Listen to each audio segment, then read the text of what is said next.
ഇങ്ങനെ ഒരു അപകടം ഉണ്ടായാൽ എത്ര രൂപ ഇൻഷുറൻസ് ക്ലെയിം കിട്ടും? ഏതൊരു കാറിന്റെയും ഇൻഷുറൻസിന്റെ കവറേജ് നിശ്ചയിക്കുന്നത് IDV വാല്യൂവിന്റെ അടിസ്ഥാനത്തിലാണ്. എന്താണ് IDV value?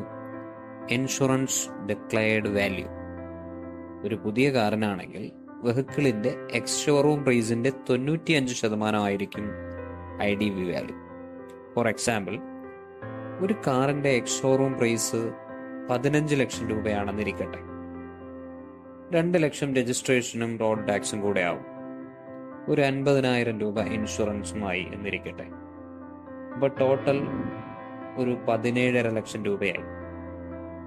Normal comprehensive insurance ആണെങ്കിൽ ടോട്ടൽ ലോസ് ആകുകയോ മോഷണം പോകുകയോ ചെയ്താൽ എക്സ് ഷോറൂം പ്രൈസിന്റെ 95%, അതായത് ഈ വണ്ടിയുടെ കണക്കാണെങ്കിൽ 14.25 14,25,000 രൂപ മാത്രമായിരിക്കും ക്ലെയിം കിട്ടുക.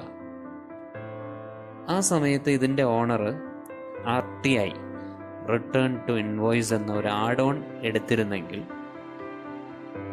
അതിന് ഏകദേശം 100% എക്സ് ഷോറൂം പ്രൈസും റോഡ് ടാക്സും ഉൾപ്പെടെ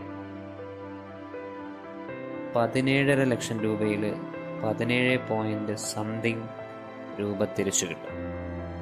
അപ്പം ഇനി ഇൻഷുറൻസ് എടുക്കുമ്പോൾ ആഡ് ഓൺ കവറേജ് കൂടി നോക്കി വേണം ഇൻഷുറൻസ് എടുക്കുന്നത്.